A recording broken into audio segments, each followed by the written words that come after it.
जय हिंद साथियों, आप सभी का स्वागत है हमारे YouTube चैनल लक्ष्य क्लासेस में। मैं आपके सामने फिर से हाजिर हो चुका हूं मैथ्स के इम्पोर्टेंट क्वेश्चंस की सीरीज लेकर के। ये मैथ्स के इम्पोर्टेंट कुछ क्वेश्चंस जो हैं हम आपके सामने लेकर के आए हैं, जो कि सभी कॉम्पिटिटिव एग्जाम्स के लिए हैं। तो जितने भी लोग मन से प्रिपरेशन करते हैं वो सभी लोग वीडियो को एंड तक देखिएगा, और जो है वीडियो कैसी लगी ये भी आप लोग कमेंट करके बताइएगा। तो चलिए बढ़ते हैं क्वेश्चन की तरफ। हम लोग क्वेश्चन को बहुत कम समय में जो है सॉल्व करने का प्रयास करेंगे। एक अच्छा सा कोट्स पढ़ लेते हैं ताकि जो है थोड़ा सा वीडियो के एंड तक एनर्जी बनी रहे। कोट दे रखा है कि वक्त लगेगा पर संभल जाऊंगा, वक्त लगेगा पर संभल जाऊंगा, ठोकर से गिरा हूं जनाब अपनी नजर से नहीं। तो इसका मतलब आप समझ चुके होंगे कि कुछ पाने के लिए समय तो लगता ही है, यानी कि अगर हम शिक्षा का अर्जन कर रहे हैं तो इसमें थोड़ा समय लगेगा। जो भी परिस्थितियां हैं उन परिस्थितियों को सुधारने में समय लगेगा, जो भी ठोकर लगी है उसको सही करने में समय लगेगा। अगर आपके अंदर किसी भी काम को करने का जज्बा है, जुनून है, तो आप जरूर जो है उस चीज को हासिल कर लेंगे जिस चीज को भी आप पाना चाहते हैं। तो चलिए क्वेश्चन को बिना किसी देरी के स्टार्ट करते हैं और समझते हैं एक एक क्वेश्चन को। हाँ, और एक खास बात ये बताते हैं, ये क्वेश्चन कोई मैंने अपने आप से फ्रेम नहीं किया है। ये क्वेश्चन जो भी एग्जाम में पूछे गए हैं मैं उन्हीं क्वेश्चंस के बारे में इस वीडियो में डिस्कस करने वाला हूं। तो चलिए क्वेश्चन की तरफ बढ़ते हैं। फर्स्ट क्वेश्चन आपको दिख रहा होगा। फर्स्ट क्वेश्चन जो है इसको थोड़ा सा आपको स्क्रीन छोटी दिख रही होगी, मैं बड़ा कर लेता हूं थोड़ा सा। अब शायद आपको दिख रहा होगा। ये मैंने क्वेश्चन लिया है जो है ऑफिशियल पेपर से, इसलिए थोड़ा सा देखने में आपको प्रॉब्लम हो सकती है, लेकिन जो है आप थोड़ा सा एडजस्ट करिए। हम भी थोड़ा सा एडजस्ट कर रहे हैं, आप भी करिए। तो चलिए देखते हैं क्या है क्वेश्चन। क्वेश्चन दे रखा है कि अरुण ने एक पुराना कंप्यूटर खरीदा। ठीक है, ये कोई अरुण है, उसने एक पुराना कंप्यूटर खरीद लिया, मरम्मत पर भी 110 रुपए खर्च कर दिए। फिर उसने इसे भोला को 20% के लाभ पर भी बेच दिया। भोला ने क्या किया, फिर 10% की हानि पर चंदन। देखिए पहले अरुण थे, अरुण ने किसको बेचा, भोला को बेचा। भोला ने किसको बेचा, चंदन को बेचा। चंदन ने भी जिसको बेचा उसका मूल्य दे रखा है कि चंदन ने अंततः इसे 10% के लाभ पर इतने में बेचा। जिसको भी बेचा होगा उसने इतने में बेच दिया। अच्छा, अब देखिए क्वेश्चन में क्या दे रखा है कि अरुण ने पुराना कंप्यूटर कितने में खरीदा, हमें इसके रिगार्डिंग कोई इन्फॉर्मेशन नहीं। मरम्मत पर खर्च किया इतना, तो बोलो अरुण ने जितने में पुराना खरीदा था मरम्मत पे जितना लगा वही तो उसका क्रय मूल्य हुआ कि नहीं हुआ। तो आप बोलोगे बिल्कुल हुआ। फिर उसने 20% के लाभ पर जो है भोला को बेच दिया, तो बोलो भोला का क्रय मूल्य कितना हुआ अगर 20% लाभ पे बेचा। 20% लाभ का मतलब कितना हो गया, 120/100। थोड़ा सा और अगर कम समय करें तो इसी को आप सॉल्व जब करोगे तो 6/5 आएगा। ये भी अब मैं डायरेक्ट लिखूंगा, आप इतना समझिए। भोला का क्रय मूल्य इतना हुआ, लेकिन भोला ने फिर क्या किया, 10% की हानि पर चंदन को बेचा। तो बोलो चंदन के लिए ये कितना हो गया, हानि पर बेच रहा है तो ये 90/100 हो जाएगा। 100 में से उसको कम कर दोगे। अब ये चंदन का क्रय मूल्य हो गया। चंदन ने क्या किया, 10% के लाभ पर बेचा, तो लाभ पर जब बेचेगा तो वो कितना हो जाएगा, 110% हो जाएगा। तब जाके चंदन ने जब बेचा तो कितने रुपए में बेचा, 1188 रुपए में बेच दिया।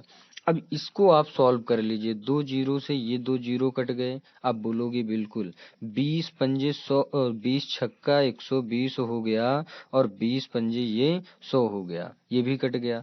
11 से आप इधर काटोगे, 11 एकम 11, 11 अट्ठे 88 हो गया। 9 से काटोगे, 9 एकम 9, 9 दूना 18 हुआ। 6 दूना कितना हुआ, 12 हुआ। बोलो ऊपर ये सीपी है और नीचे ये कितना आ गया, 5 का 100 से किया तो 500 हो गया, और बराबर में कितना दिया था, आप बोलोगे 2। तो बोलो जब सीपी बराबर आप करोगे तो ये कितना आ जाएगा, आप कहोगे 1000 आ जाएगा। यानी सीपी किसका था, अरुण का था। अरुण का सीपी कितना आ गया, 1000 आ गया। सीपी जिसमें क्या है, मरम्मत वाली भी वैल्यू ऐड है। मरम्मत कितना लगा था, 110 रुपए। तो बोलो अगर मैं ये कहूँ कि अरुण ने पुराना कंप्यूटर खरीदा कितने में था, तो आप क्या करोगे, 1000 में वही जो उसने मरम्मत में लगाए थे उसको माइनस कर दो, वो क्रय मूल्य आ जाएगा। तो जब आप माइनस करेंगे तो कितना आ जाएगा, आप जानते हो कि वो 890 रुपए आ जाएगा, अगर 1000 में से आप 110 घटा देते हो। आई होप आप लोगों को ये क्वेश्चन समझ में आया होगा। हम लोग क्वेश्चन को बहुत फास्ट करने वाले हैं ताकि जो है एग्जाम में हम लोग कम समय में जो है क्वेश्चन को अटेम्प्ट कर पाए। नेक्स्ट क्वेश्चन की तरफ बढ़ते हैं। नेक्स्ट क्वेश्चन देख लेते हैं कि क्या दे रखा है हमारा।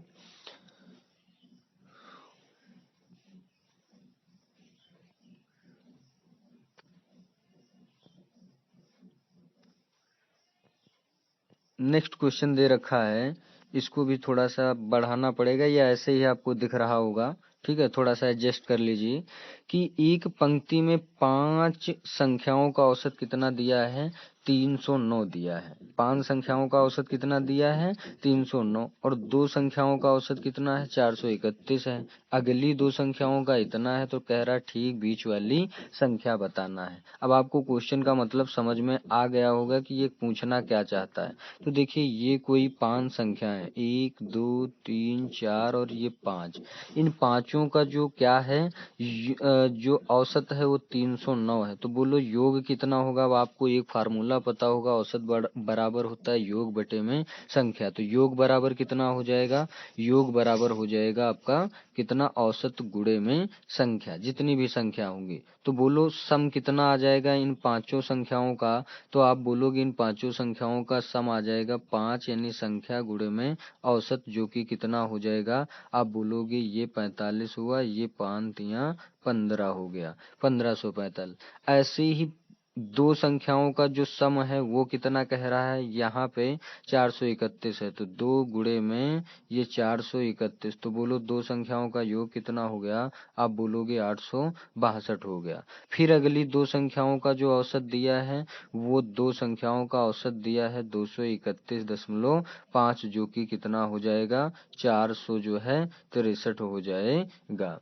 अब अगर आप देखोगे यहाँ पे, तो आप देखोगे ये 2 संख्याओं का औसत था, ये 2 संख्याएं थी। तो बोलो ये 2 2 मिलके 4 संख्याएं हुई, 4 संख्याओं का योग कितना हो गया। तो आप बोलोगे ये हो जाएगा 1325। इन दोनों को जोड़ोगे, इसको और इसको, तो कितना आ जाएगा, 1325, जो कि 4 संख्याओं का योग बन जाएगा। ये जो दिया है वो कितनी संख्याओं का है, 5 संख्याओं का है। तो बोलो अगर ये 5 संख्याओं का है, ये 4 संख्याओं का है, तो बोलो पांचवी संख्या क्या मिल जाएगी। तो आप बोलोगे जो पांचवी संख्या होगी इन्हीं का अंतर रहने वाले है। अंतर करोगे तो ये कितना आ जाएगा, 220 आ जाएगा। इस तरीके से करेक्ट ऑप्शन आपका क्या हो जाएगा, 1 हो जाएगा। नेक्स्ट क्वेश्चन की तरफ मूव करते हैं। नेक्स्ट क्वेश्चन देखिए क्या दे दिया गया है कि 540 का जो है 42%, उसका 11/14, उसका 5/9 जो है इसके बराबर है। अब इसको देख लीजिए, आप ऐसे ही तो लिखोगे 540 का 42% क्या हुआ, 11/14। का मतलब गुणा होता है, याद रखना ये इतना। अच्छा ये जो क्वेश्चन मार्क है, चलिए अच्छा क्वेश्चन मार्क ही रहने देते हैं, माइनस का ये 45, इसको सॉल्व कर लीजिए। आप बोलोगे इसको जब सॉल्व करोगे तो ये 14 तिया कितना हो गया, 42 हो गया।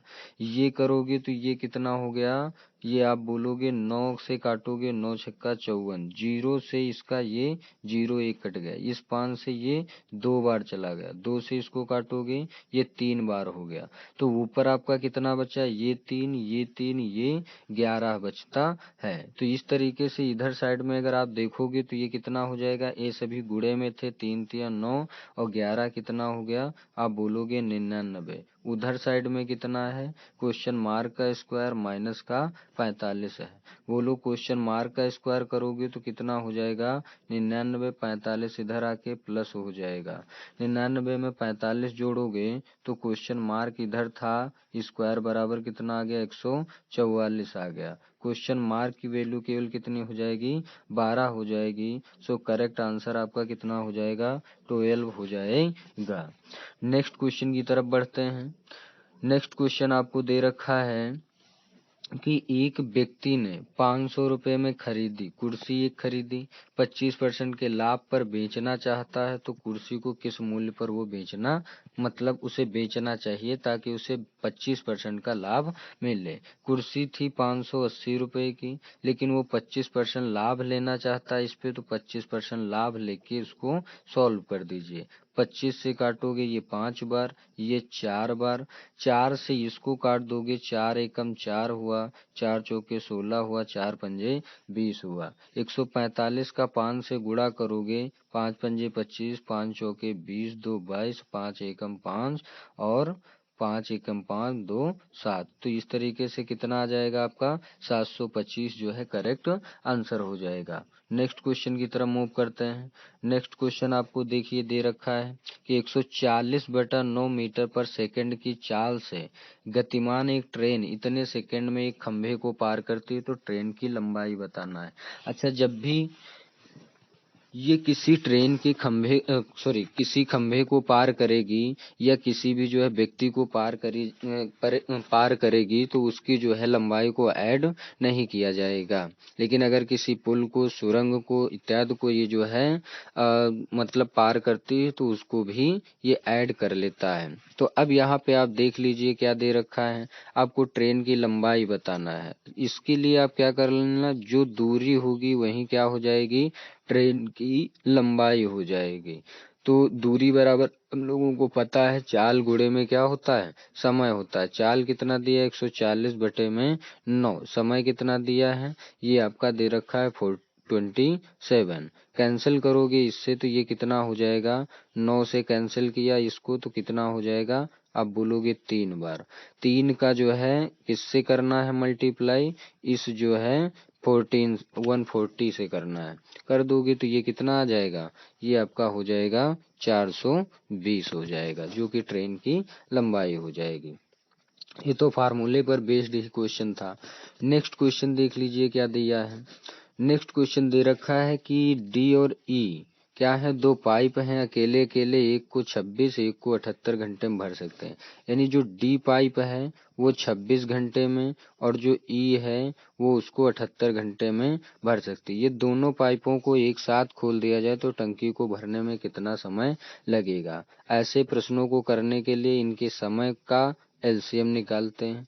26 और 78 का एलसीएम कितना निकलेगा, तो आप जानते हो 26 तिया 78 होता है, तो इसका एलसीएम कितना हो जाएगा, 78 ही हो जाएगा। 78 एकम 78 हो गया, 26 तिया 78 हो गया।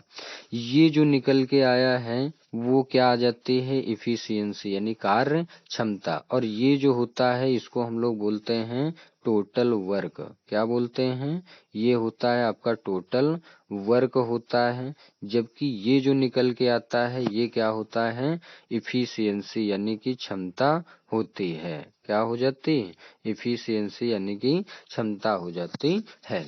अब आप क्या करोगे, आपको दोनों से काम करवाना है, यानी इसकी भी इफिशियंसी और इसकी भी इफिशियंसी शामिल करना है। काम टोटल कितना था, 78 था, दोनों से करवाना है तो दोनों मिलके 4 करेंगे।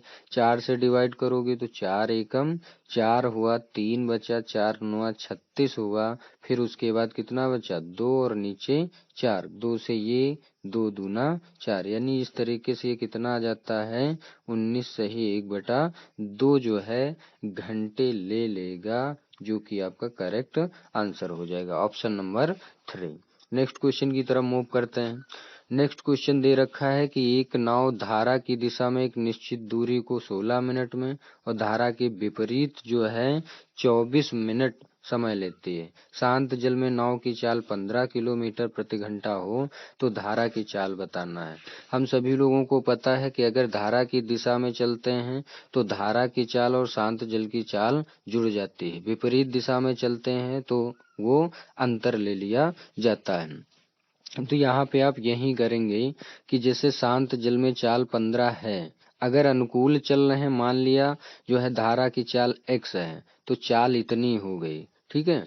समय लग रहा है कितना, 16 मिनट का समय लग रहा है। कितने समय, तो आप देखोगे ये किसमें दे रखा है आपको, मिनट में, और मिनट को घंटे में बदलोगे तो कितना हो जाएगा, 60 हो जाएगा। ऐसे कर लोगे, ये जो है तुम्हारे क्या आ गई, दूरी आ गई, ठीक है। दूसरी अगर देखा जाए तो वो शांत जल में तो 15 ही है। अब वो विपरीत अगर चल रही है तो उसे कितना घंटा लगता है, मतलब 24 मिनट समय लगता है। इसका मतलब 24/60 लग जाएगा। इसी को आप सॉल्व कर लीजिए। ये 60 से 60 कैंसिल हो गया, 8 तिया 24 हुआ, 8 दूना 16 हो गया। इसको कैंसिल करोगे, सॉल्व करोगे तो ये 30 हुआ, प्लस में ये 2x हुआ, बराबर में इधर कितना हुआ 45, और माइनस का 3x हुआ। अब आप इसी को आगे सॉल्व करते हो तो ये 3x को इधर लेके आओगे तो ये 3x इधर आके कितना हो जाएगा 5x, 2x इसके पास ऑलरेडी थे। ये 30 उधर जाएगा तो किसका हो जाएगा माइनस का, 45 से 30 गया तो आप बोलोगे 15। x बराबर कितना आ जाएगा, आप कहोगे 3।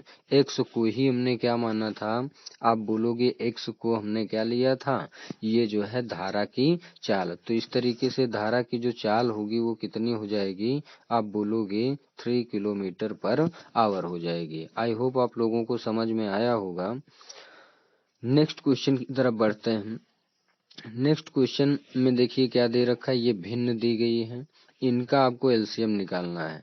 तो जब भी आपको भिन्नों का एलसीएम निकालना हो, तो जैसे एलसीएम निकालना है तो हम क्या करेंगे, इनके अंश का एलसीएम निकालेंगे। ठीक है, ऊपर वाले का एलसीएम और नीचे वाले का एचसीएफ निकाल लेंगे। अगर एचसीएफ निकालने के लिए यहाँ बोलता तो ऊपर क्या कर देते एचसीएफ और नीचे क्या कर देते एलसीएम। बाकी यहीं कर लीजिए, सॉल्व आ जाएगा आपका एलसीएम।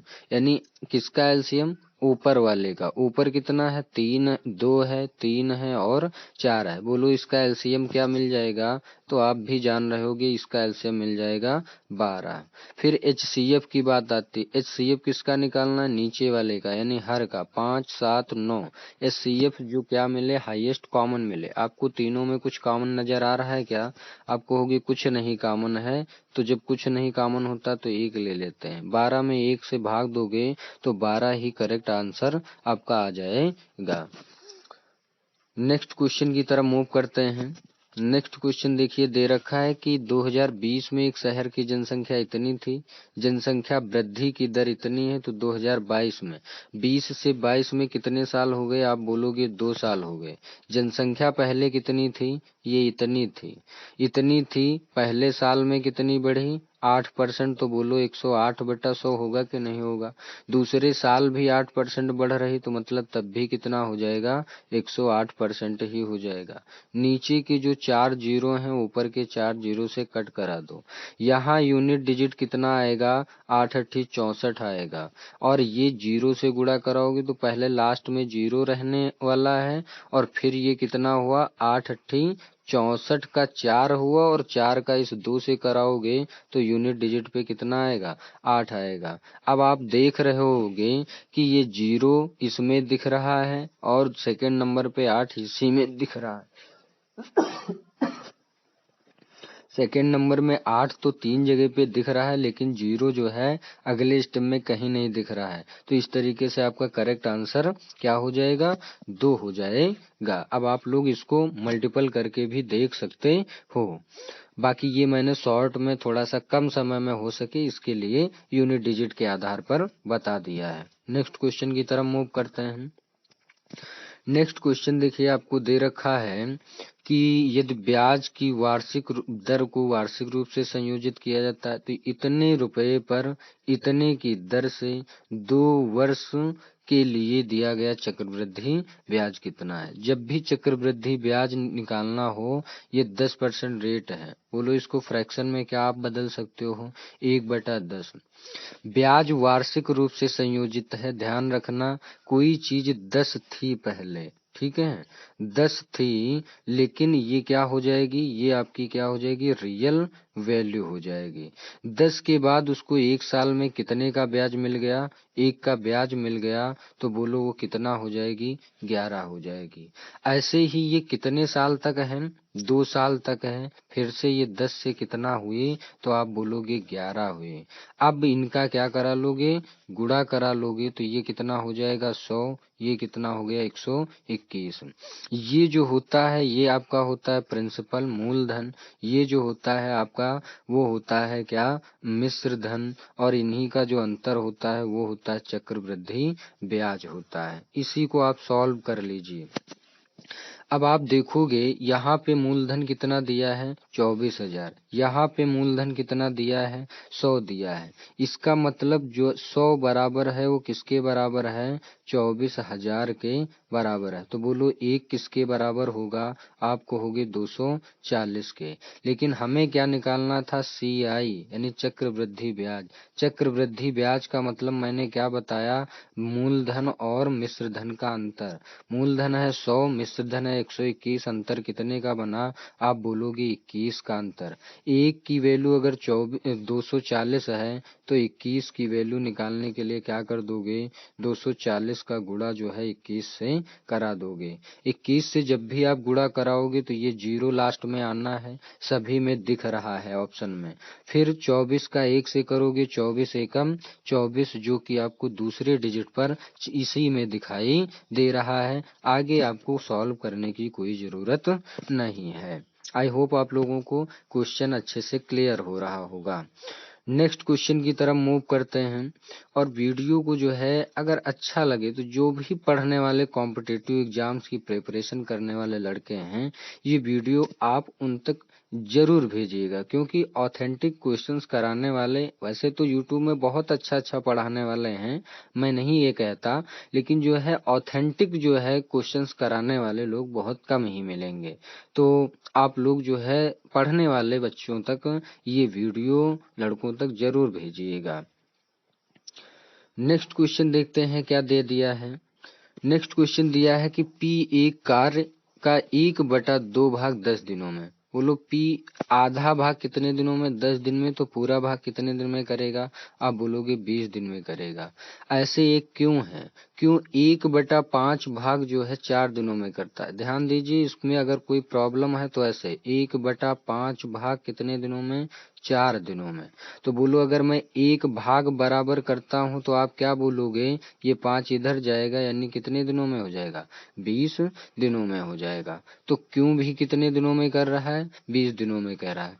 कह रहा है आप दोनों मिलकर के उस काम को कर सकते। अब दोनों की इफिशियंसी क्या है, सेम है, तो जाके अगर दोनों को मिला दिया जाएगा तो जाहिर सी बात है अब जो समय लगेगा वो आधा हो जाएगा। 20 दिन का समय लग रहा है, अब 2 मिल गए तो कितने दिन का समय लगेगा, 10 दिन का समय लगेगा। मैं कोई कॉन्सेप्ट नहीं बता रहा हूँ, ये केवल और केवल आपके माइंड में ऐसा चलना चाहिए कि अगर 2 लोग समान कार्य करते हैं, समान समय में करते हैं, तो जाहिर सी बात है अगर उनको दोनों को मिला दिया जाएगा तो उस काम को करने में आधा समय लगेगा। ये बेसिक कॉन्सेप्ट है, इसको आपको समझना ही है।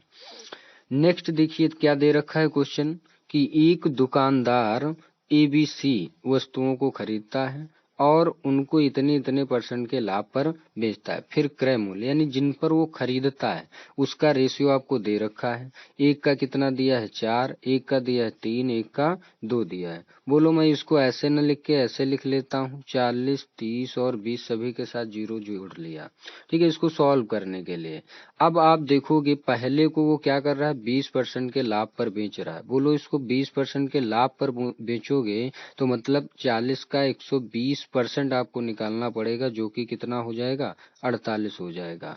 फिर 30 पे जो है 30% का लाभ लेगा तो मतलब 130%, 30 का 130% कितना हो जाएगा, आप बोलोगे 39 हो जाएगा। ऐसे ही 20 का 40% लाभ पर यानी 140% निकालोगे 20 का, तो आपका कितना हो जाएगा, 28 हो जाएगा। अब आप देख रहे होगे कि ये आपका क्या नहीं हो रहा है, कहीं कैंसल आउट नहीं हो रहा है, तो हम लोग क्या कर देंगे, इसको ऐसे ही छोड़ देंगे, जो कि आपको रेशियो में यहाँ पर नजर आ रहा होगा।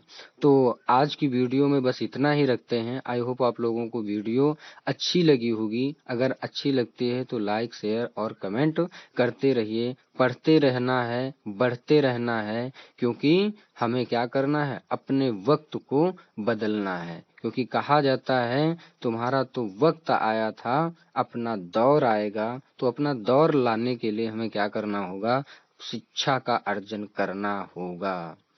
तो बहुत बहुत आप सभी का धन्यवाद वीडियो के एंड में बने रहने के लिए। Thank you so much.